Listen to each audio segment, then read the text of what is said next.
You're going to love this interview. This is a fantastic, informative interview with a good friend of mine and their 9 households that they have on their family radio network that spans 42 miles, and they're doing this all with a handheld radio, and some of them have an external antenna.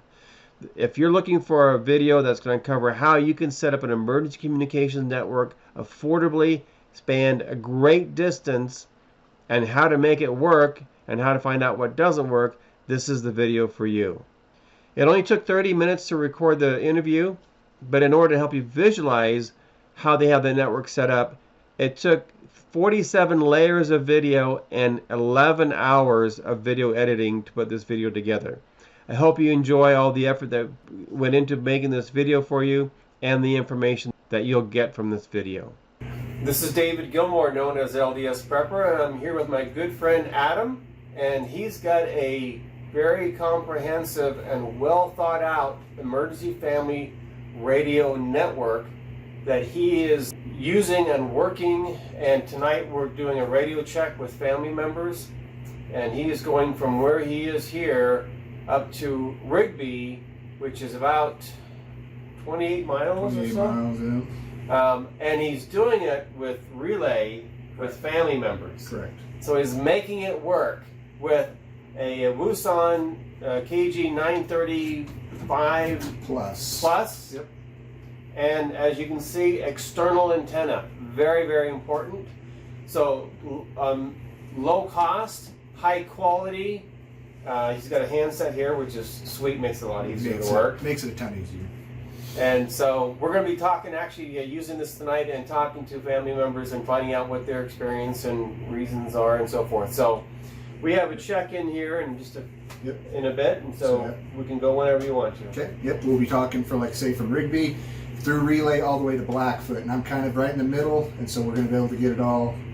Hopefully everybody's on, and we'll be able to get to hear from multiple people tonight. So you're going from Blackfoot to Rigby? Yeah.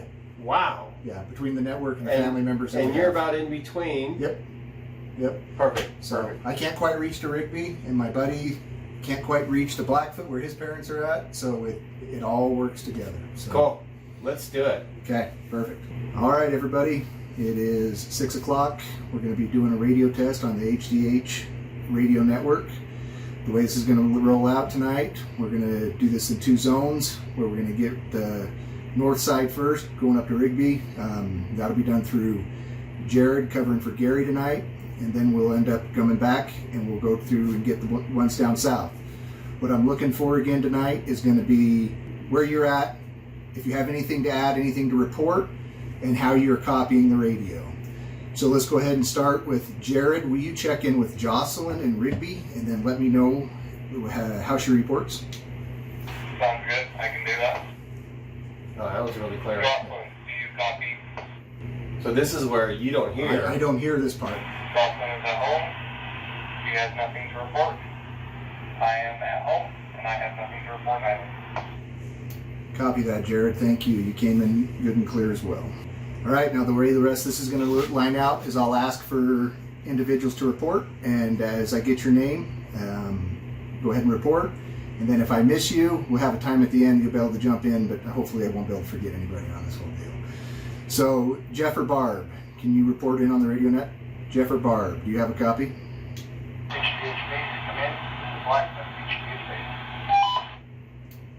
All right, Ike, is that you? You kind of jumped in the middle of the rotation there. Do you have a copy? All right, we're going back in order again. Jeff or Barb, do you have a copy on this net? Wayne or Jan, do you guys have a copy on the net? We do. Report and hear you loud and clear, but just like that. Copy, thank you. You're coming in pretty clear as well. Wayne and Jan are in just outside of Blackfoot, just the north side of Blackfoot. Jeff and Barb, did you get on the net? Isaac, are you still on the net? Do you copy? Nothing there. Let's go ahead and just go to this. David's asking if we could get somebody to tell us why they went with this radio network and kind of your thought process.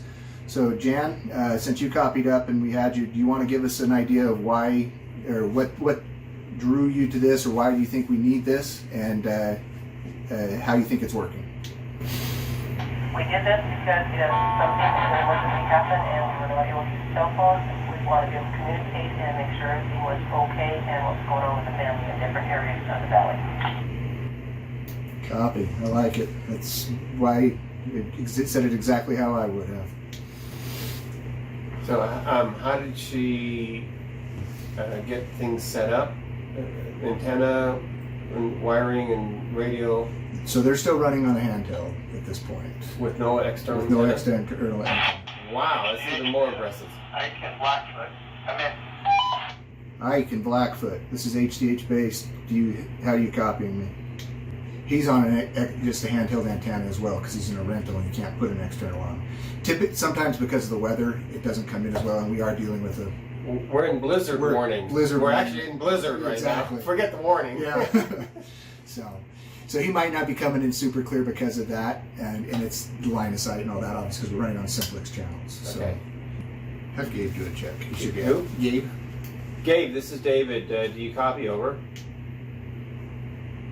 I go right into it. I do. Excellent. So you're coming really clear. Are you in Blackfoot? Oh. I'm right out in the driveway right now. Okay, Gabe. Got it. Okay, excellent. Yeah, you sound really clear. Yeah, sound like you're right here. All right. So you guys have 2 radios at your house. What's the idea with 2 radios? Do you have these set up just emergency, or do you use them around the property?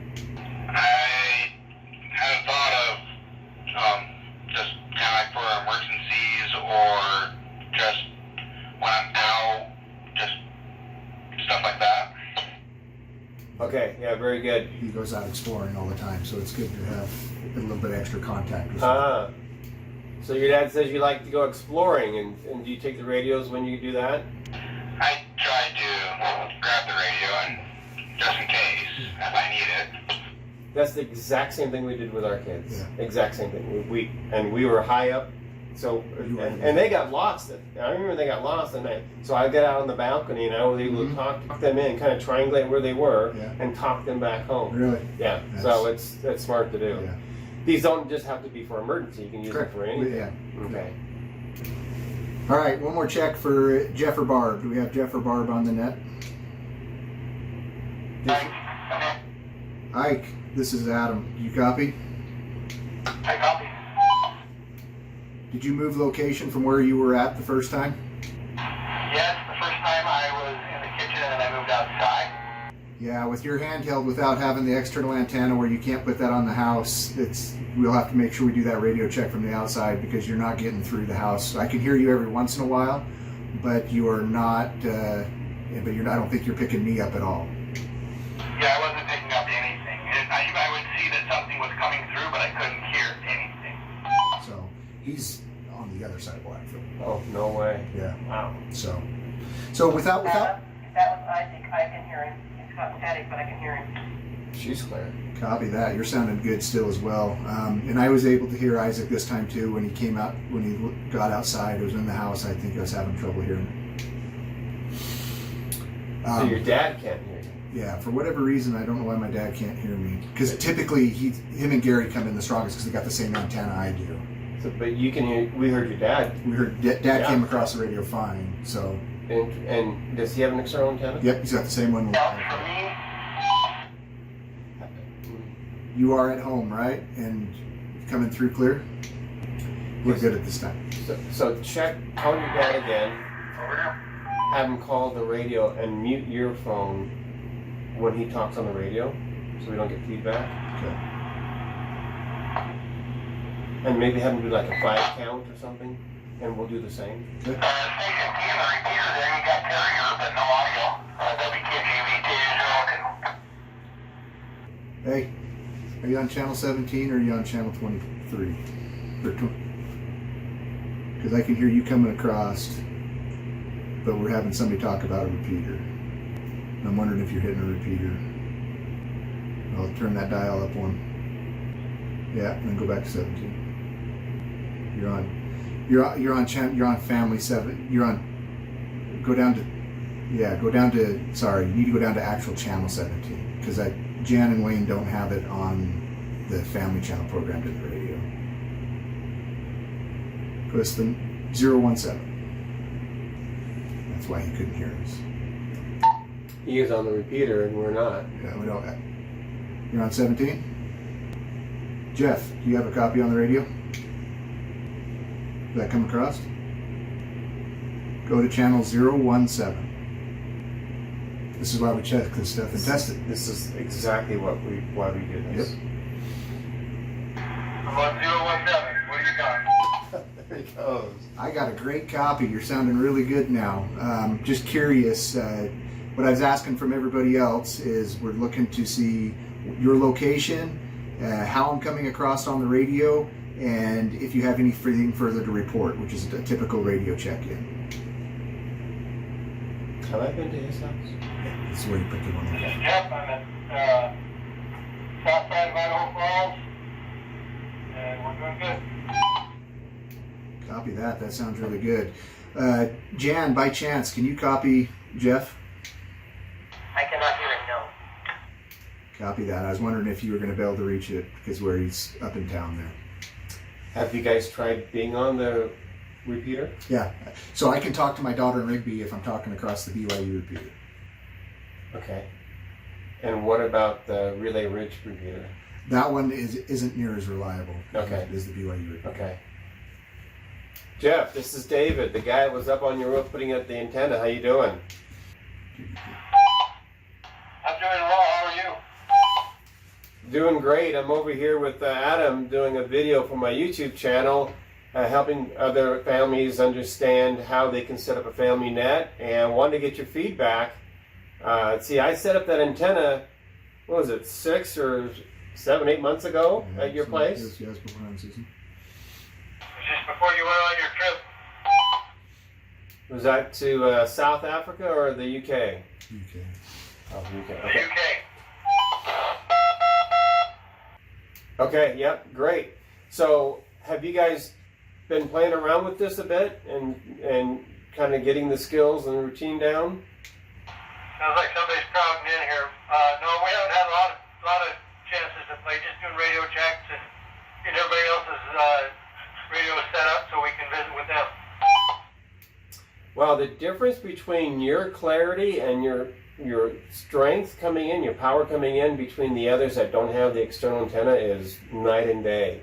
So, congratulations for getting that up there, because if things really go bad, you and Adam are going to have no problem communicating. That sounds fantastic. Thank you for all you've done for us. Yeah, sure thing. Glad to help.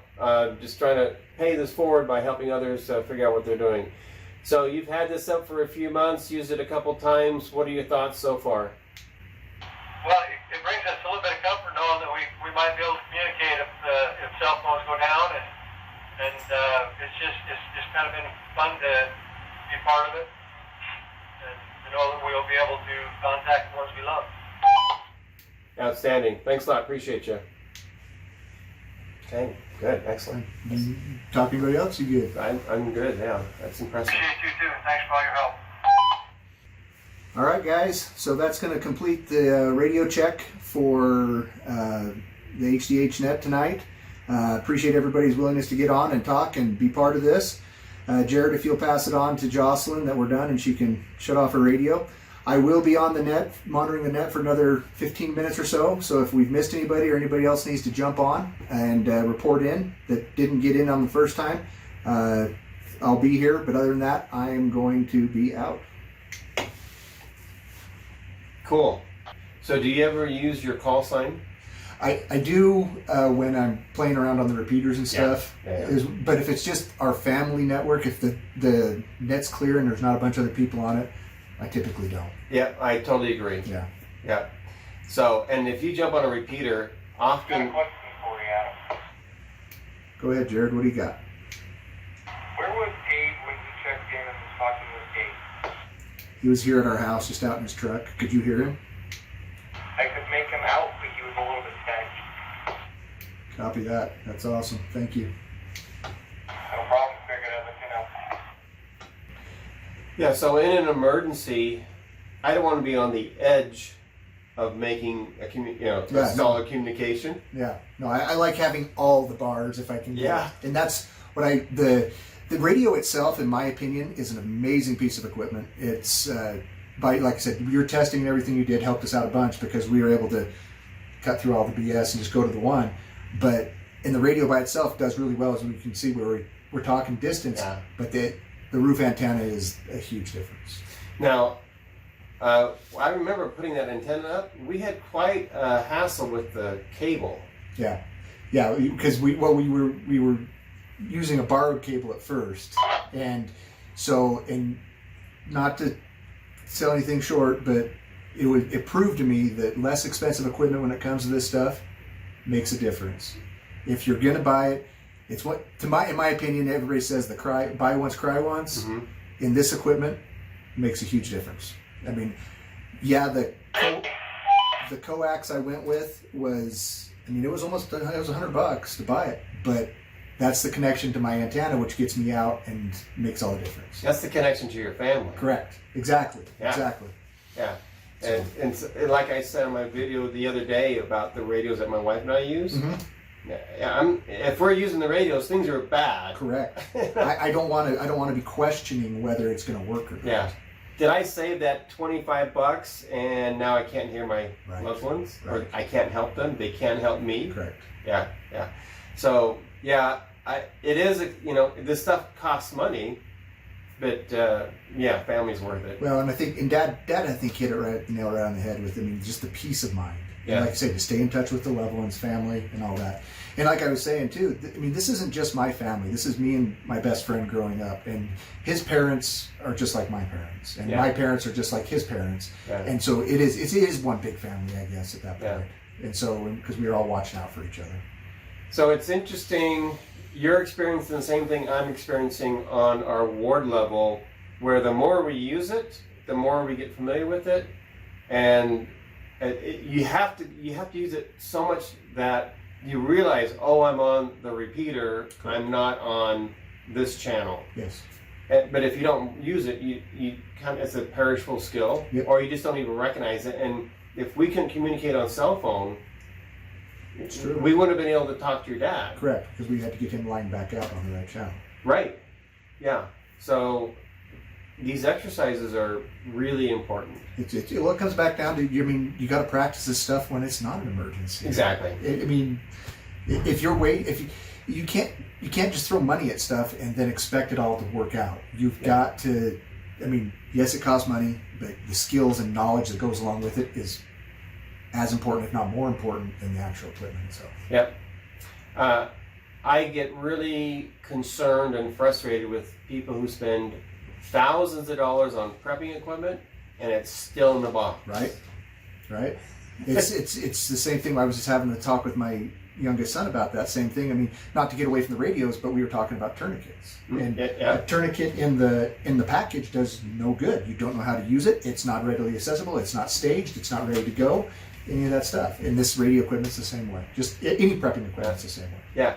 Tourniquet, again, life-saving equipment, Yes. right? How do I put it on? Correct. Which way do I too tight, not tight enough, Yeah. right place? Yep. Does it go up here to stop the blood from going down here? Yeah, right. You know? Yeah. This is simply a tool. Yep. Okay? But the operator has to know how to use the tools. Correct. Yep. Yeah. So, very good. But quality equipment, training, and like I say, it gets better every time we do it. So. Any buyer's remorse on anything? Absolutely not. Nope. Have you talked to the guys that buy two-way radios? Have you needed to go for tech support or anything? I did on the one because they didn't have the right, when we were putting the coax on Dad's house, putting that at his actual fixed antenna, he wanted a shorter coax because less distance, because he didn't need the 50 foot, but they were sold out, so I wasn't for sure which one they needed. So I did actually call them on that. And we did end up upselling to the next grade up, but it was shorter, but they were able to lead me in the right direction and to point me where I needed to make sure I had the right stuff and didn't downgrade to what we had or didn't have. Yeah, well, again, if you have equipment and you don't know how to use it, it's nice to have somebody you can call who understands the equipment and can give you some guidance. Correct. So. Yeah, cool. Any other thoughts that you want to share with other families about having a network and not having a network, the process, what you had to do to kind of get people on board? Who buys the license? Is it you or your dad? Yeah. So for me, Mom and Dad was concerned about it, and I know Jan and Wayne, Gary's parents, were concerned, and it's always been a little bit of a discussion we've had back and forth, just off and on. And the way the world is anymore, and not even just the way the world is, but like right now we're dealing with, I mean, literally it's a blizzard outside right now. It's, if cell phones go down, everything goes down, we need to have that, be able to connect. And it's by the way, Adam's on off-grid power. Correct. He's got batteries. So the power may be out. We don't know. Correct. Yeah. That's why when somebody asks me if I'm on some of the other radio checks I do, if I'm on emergency power, it's like, yeah, I'm always on emergency power. So, but yeah, it didn't take much for me to finally say, okay, guys, that we need to get serious about this. We're done talking about it. We ended up watching some of your videos. We've known each other for a long time, since you've moved up to southeastern Idaho, and got your help. We were able to get the right equipment this way, and once we had all that information, everybody was like, yep, we're going to do this. So, well, I found that it takes kind of one person in the family to say, all right, let's fish or cut bait, right? Exactly. And that is, and like I say, that's where I went out. I went through all the hassles of getting the license. So that way Dad didn't have to worry about it. And that license is cool because it's good for me, it's good for Dad, it's good for my daughter. It goes up, it goes down, and it goes wide. Wide, exactly. So Isaac in Blackfoot is my brother. So that covers that. And Gary's getting the license for his side of the family, so that way he can cover the same thing I'm covering, and we're good all the way around. Excellent. Yeah, well, I'm just proud of you, proud of your family that they actually will get on a radio for a radio check. Absolutely. And make it work, you know? Yeah. And, you know, we talked about the expense of the equipment. Yes, it's not cheap, but let's be honest, it's not break the bank expensive either. I mean, I'm whole iPhone whatever, that's $1,500 or something, and nobody blinks an eye at buying one of these. Yes. I'm into the radio under $200, and I'm under $200 for everything for the external antenna. Yeah. To me, that's it. No-brainer if you can make it work. I had a lady call from Arizona today, and she says, what do you guys do for emergency communications? So I told her, she says, what about satellite phones? I said, satellite phones are great. You'll need 2 of them, so you have one and your husband has one. That's $200 a month. Correct. Now then everybody else in your family, okay, needs have one for a surety. So she says, yeah, that's not in the budget. No, it's not. It's not in most people's budget. No. It's I use them at work, or we have them at work. We don't even use them because even the government, for with my actual job, they don't even like paying the bill to use it on a day-to-day basis. Yeah, yeah. I have sat phone. My wife has a sat phone, but it's emergency. Absolutely. So when we went to South Africa or in the UK, I had it with me. Yeah. But never needed to turn it on. Yeah, if you don't need it, you don't use it because every minute costs. That's right. Every minute does. Yeah. So I'm really happy with our radio network that we have. When my daughter was in Idaho Falls, she now moved to South Carolina. Yeah. Okay. I bought her a radio for her birthday, and we set up the antenna on her house. Same with my son in Perth, and we were able to communicate. We did that on amateur radio. And my son just got his license last year. Oh yeah. So it's opened kind of a whole new world. You feel like you can now talk openly, but and before then he of course didn't talk. Yeah. He would kind of listen in. My daughter just like I don't want to do this test, so she never got her license. Yeah. So now that she's in South Carolina, I know with my HF antenna I can reach her on I can reach somebody there who can relay a message to her. Correct. Yep. And that is the benefit of ham for sure, because you got the wider range. I knew I was never going to get all the family that wanted to be part of this. Right. That here to be part to go through the hassle, getting the test, the license, and all that stuff. So this was the next best thing, the GMRS. And it does have its shortcomings because it's like, I mean, I do have a sister in Boise that Mom wants to be able to talk to. That's out of the range, and I've got a son in Salt Lake that out of the range. Mm-hmm. So, but we try to do the best we can to cover the most we can. But I have a GMRS radio at my house. Yes. So you and I could talk on GMRS. Absolutely. I could talk on HF. Correct. So, and we can get a hold of your son in Utah and family in Boise. Yes. So if you're doing the same exact thing what we're doing right now between here and Rigby, we'd be able to do with getting hold of you and spreading the word out that way. Yeah. And that's when you really kind of want to have a family plan. And a good one that I mentioned on my video is the 3-3-3 plan. And that is our emergency plan. Wow, that was a lot of information in this video. Thank you very much for Adam and his family for helping me put this together. Now you know what worked, what doesn't work for them, why it's important to practice so you're familiar with your radios and how to identify what the problem is and fix that, what equipment to use. So if you're interested in getting radio equipment and setting up a network for yourselves, please use the links below this video. That helps support this channel and the great guys over at By2A Radios, which will take all your calls and answer all your questions on how to get your radios working and set up. I have several videos on emergency communications. I put them into a playlist so that you just have one button to click, and that'll take you to the playlist where I talk about amateur radio, GMRS radios, equipment, what might work best for you. So take a look at those links down below this video. This is David Gilmore, known as LDS Prepper, reminding you, if you are prepared with proper equipment and practice, when an emergency happens, you shall not fear.